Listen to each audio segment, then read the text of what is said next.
Right now it is time to join our friends, David and Marcy at the BerkshireEdge.com.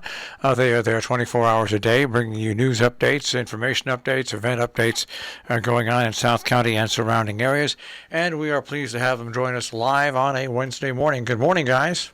Good morning. Good morning. Hey, that sounds like a really interesting book, Peter Matheson's book. It really is, and the reason I was so interested in, like I said, I lived by the Ashokan Reservoir, and in the 70s there was a huge drought where the upper reservoir actually drained out, and you could actually walk out there and walk on some of the old roads and see some of the old signs and see some of the old buildings. Of course, I did get arrested twice for doing that, but it was and you don't realize the size of those reservoirs until something like that happens and you're out in the middle of them, and it's just amazing. So it's an interesting book, and I hope a lot of people pick it up.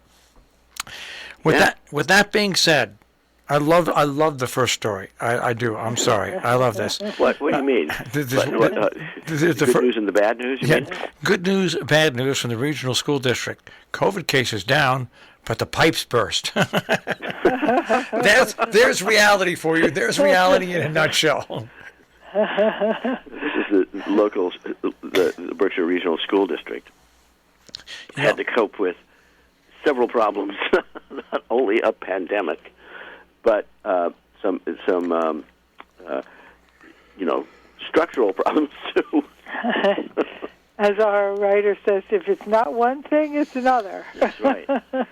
Well, it shows what school officials have to deal with their infrastructure and dealing on top of that with COVID on top of all of that, and then you come down to the basic ABCs of running a school, and that's having heat, that's having water, that's having toilets, that's having facilities that are up to date.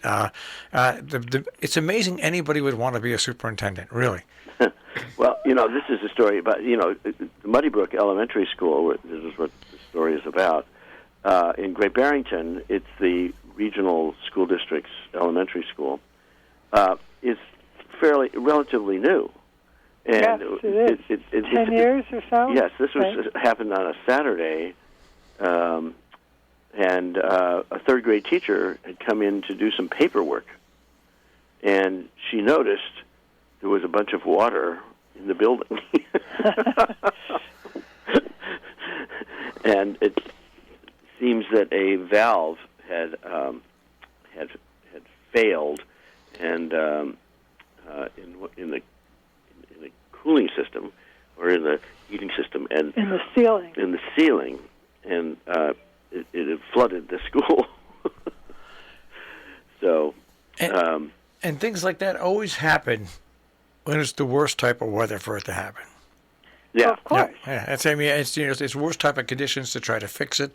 Especially, thank God she's the one who found it, because otherwise it really would have been disruptive. It would have gone until Monday. Yes, Yeah, she came in on a Saturday, right?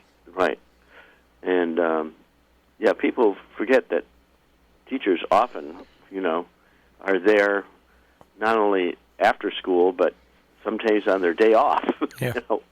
Getting work done, because teachers are pretty dedicated to their work. I think they're underappreciated as a profession. Well, there's just not enough time in the day with all the teaching has changed over the years, and from what I've seen of teachers, and my daughter is a teacher, it's changed. And yes, you do put in extra hours, and you don't get paid for those extra hours, and you don't look for pay for those extra hours.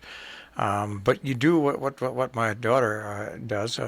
Karen is at the start of the school year. She sees supplies she needs and supplies that aren't available, and she sends out information to various family members and friends saying, "Hey, could you this is what I need. This is what I don't have. Could you help?"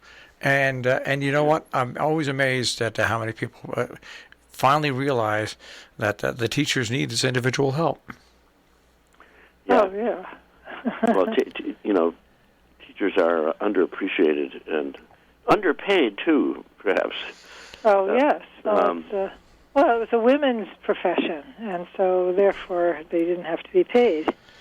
As much. Or barely at all in the beginning. But, now, anyway, those times supposedly have changed, but still, I mean, it does indicate what we think about women and their work. You know, your next story, all I thought when I saw the headline was Johnny Carson in Karnak. The state DEP has found the privately owned Housatonic Waterworks providing water to the village of Housatonic to have conducted an inadequate analysis of contamination in the water system. No kidding. Anybody who lives in Housatonic can tell you that. Well, you know, this is We've talked about this before, right? We've talked about it before, but the Housatonic Waterworks is a relic of the way water systems used to be organized in our society. You know, now they're public works, but the Housatonic Waterworks is for the little village of Housatonic, which is a village within the town of Great Barrington, is a privately owned water system.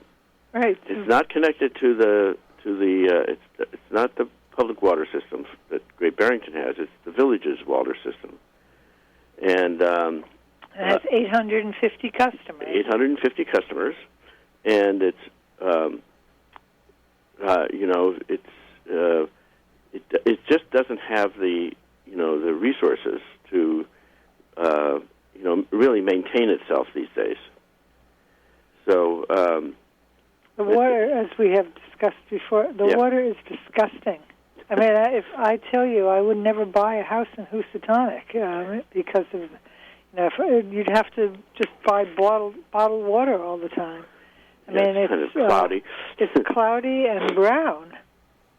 Sometimes. Most of the time. Well, because they haven't been able to clean out the pipes. So now it seems that there's a carcinogenic. The byproduct of the chlorine they use to clean the water.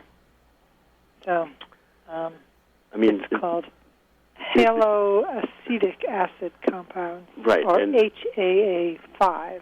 So, I mean, the water system is the town has periodically talked about Great Barrington. That is, talked about obtaining, buying the Housatonic Waterworks, but they haven't been able to. Well, but the price would be in the multi-millions of dollars, and then you'd have to spend a fortune to clean it up. Well, to upgrade it, Yeah. So, the town really can't afford it, but the owner can't afford it either, apparently. Yes. And this is where the state should step in. Really, because this has been going on for years and years and years. And you don't normally like the state stepping in and taking over local rights, but when it affects people and it affects everybody that's on a water system, and it's been going on for years and years and years, sooner or later something's got to give. Right. Well, that's why we have water systems like this used to be privately owned, and the reason that they're publicly owned is for just this reason, that the private resources can't just are not large enough to maintain the system. Not only maintain it, but also pay for the expansion of the water system to new homes and developments as towns grow. So it's this Housatonic Waterworks is kind of a relic of much earlier times. But it's really time for the town to bite the bullet here. And well, that means us. Yeah, it means us, right? And it means the town taxes go up, and as you can understand, people are not interested in them. If they won't pay for schools, they're probably not going to be interested in paying for water. Well, that's the whole thing. The individuals have to realize that either they're going to be left with houses that are worth nothing for resale value, and also get sick in the process, or the state and the town work out a deal, which is expensive, but which will eventually solve the problem and move on. Well, this goes back. It's the it's the village of Housatonic. Yeah. Right. Property values are not the entire town of Great Barrington. So, this is the problem that there are 830 homes that are affected by this, not the 7,000 people who live in Great Barrington. So it means Great Barrington needs to bail out, and you can understand that there is resistance. It's expensive, and there's resistance, and most people in the town will not benefit from this. So I would figure sooner or later there's going to be a class action lawsuit. Sooner or later, I would figure. I would. Well, I'm surprised it hasn't happened already. Yeah. You're right. I'm just amazed it hasn't happened. Some very powerful class action lawyer putting together a lawsuit. I'm just amazed it hasn't happened yet. But that's probably the next step that's down the road, unfortunately, which will muddy the waters even more. Well, Marshall, when that happens, we will be reporting it here on the radio. Right. All right. Well, let's saga. Let's get out of the muddy waters here and move on to the Great Barrington Community Preservation Committee. A record $1.1 million has been awarded to 9 projects in Great Barrington. Yes. That's right. Well, this is a good story, actually. Anyways, these are. This is a proposal. If the taxpayers approve it, there will be 8 Great Barrington organizations that receive money from the town for historic preservation. And now this is money from something called the Community Preservation Fund. Act. Right. Yeah, which is a voluntary state law that allows municipalities to fund projects, and they have to be projects that support open space preservation or affordable housing, historic preservation, and the creation of recreational resources. Right. I'm not sure where the money comes from. There is it's a annual contribution of state funds to each participating municipality. Right. And it's a 3% property tax surcharge on the value of residential. This is kind of like what they would call a sinking fund, or used to be called a sinking fund, where people are contributing to it, and then they have to various projects like this array of projects come up for using these funds for historic preservation. Right. These are funds that are approved at town meeting every year. So they build up, and these are some of the projects that the Historic Preservation Committee has decided or has determined is worthy of spending town money on.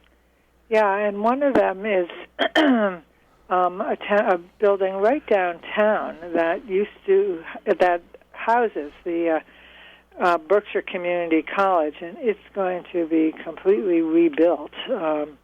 And it's going to house the community health programs, and maybe the community college will still have a small footprint there. But it's going to be, this building is a little eyesore, and it was various restaurants. It had been the deli, and then it became, for a brief time, the Hong Kong buffet. People may remember it. It's just as you drive into town from the south. Yeah. You pass Searles Castle, and then you come to this other building on the right. And it's been empty for years. And now a developer named Ian Roche, who also developed a building at the top of Railroad Street in Great Barrington, has bought it and is going to rebuild it. So it's going to be it's going to have both volunteers in medicine offices and Berkshire Health Systems offices and the Children's Health Program hospitals offices. So it's going to be a very useful building. Yep. All right, let's go. We're going to your next story. Vestiges of grandeur. That sounds good. Vestiges of grandeur. Well, this is. Do you want to go ahead? No, go ahead, Maria. Well, there is this wonderful building. I mean, if people have driven into Great Barrington, when you're driving in from Connecticut on Route 7 and 23, you pass on your right this building called Searles Castle. Yep. Which is really a gorgeous structure. It was built in, at the time of, it's a Berkshire cottage, and it's been used for cottage, so-called. Yeah, cottage. Cottage is not a small. It's the opposite of what it sounds like. Yes, Berkshire right. cottage is like the extravagantly huge private dwellings. Right. Right. And no, this was a French chateau-inspired residence, and it was built in 1885 by a woman named Mary Sherwood. It was built by Mark Hopkins, who was a railroad magnate, mostly known in San Francisco for the Mark Hotel, named after the Mark Hopkins. And it was built for his wife, Mary Sherwood Hopkins, in 1885. And it's a 43-room blue dolomite structure that has been used most recently for a school, but a man named, an artist named Hunt Sloanham has bought it, and he's planning to restore it into a private residence. 43 rooms. 43 rooms, yes. Plenty of studio space. Yeah, right. Plenty of studio space. But it's this is, it will certainly preserve this building. I mean, it's slightly deteriorating, as you can imagine. I mean, it's been used as a school, and there's a wall that's along the block front, along the sidewalk, and that is beginning to deteriorate a little bit. So,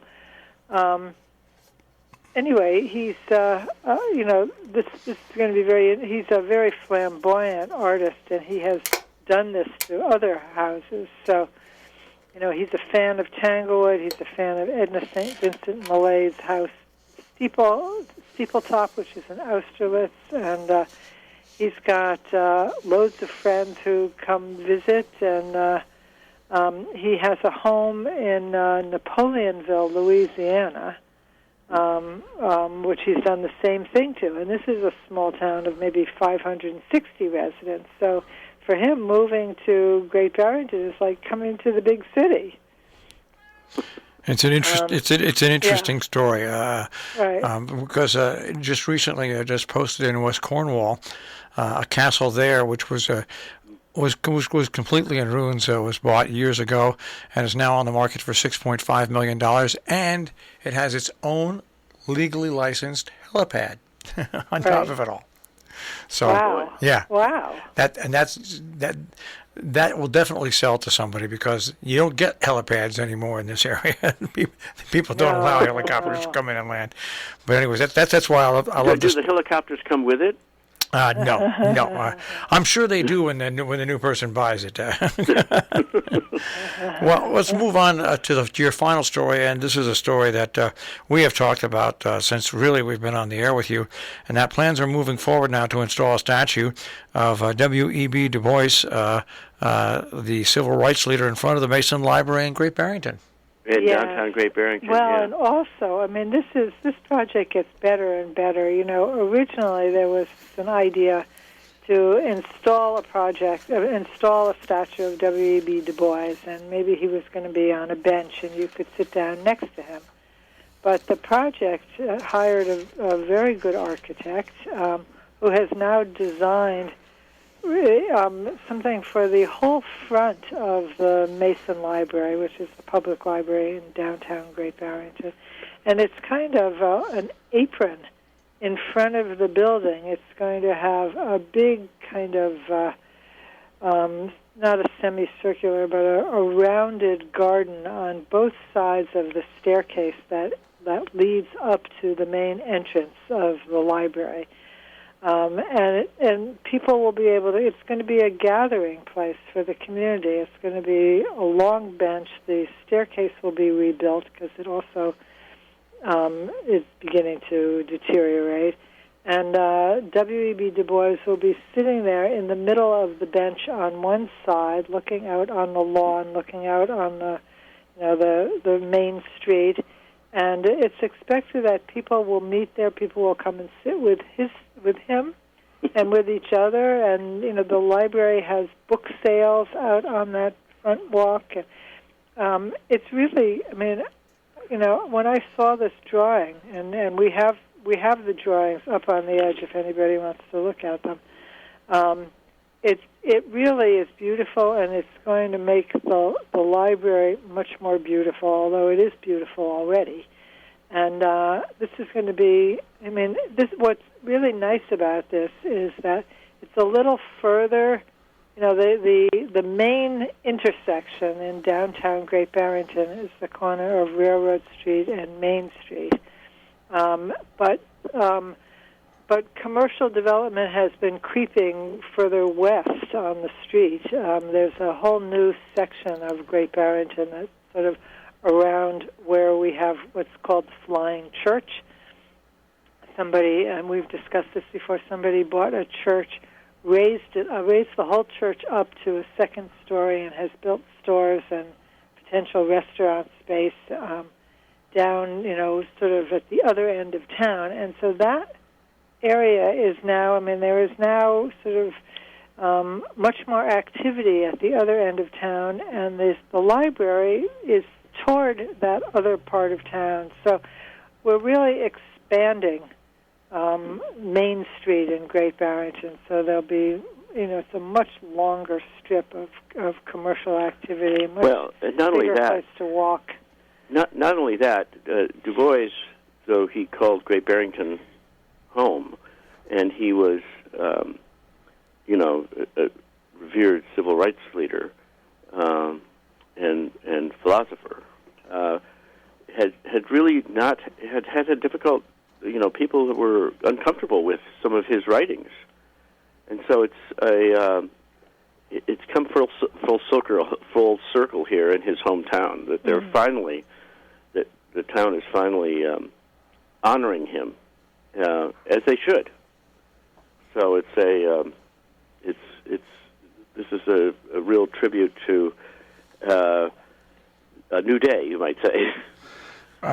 All these stories and more can be found at the BerkshireEdge.com. Many more. Right? At 24 hours a day, 7 days a week, and also right here. Guys, have a great week, and we'll speak to you next week. Thank you very much. Bye. Good to hear from you. Okay. Right, take care. Bye-bye. Yeah. Bye-bye. The Berkshire Edge on air here on Robin Hood Radio. Once again, the BerkshireEdge.com.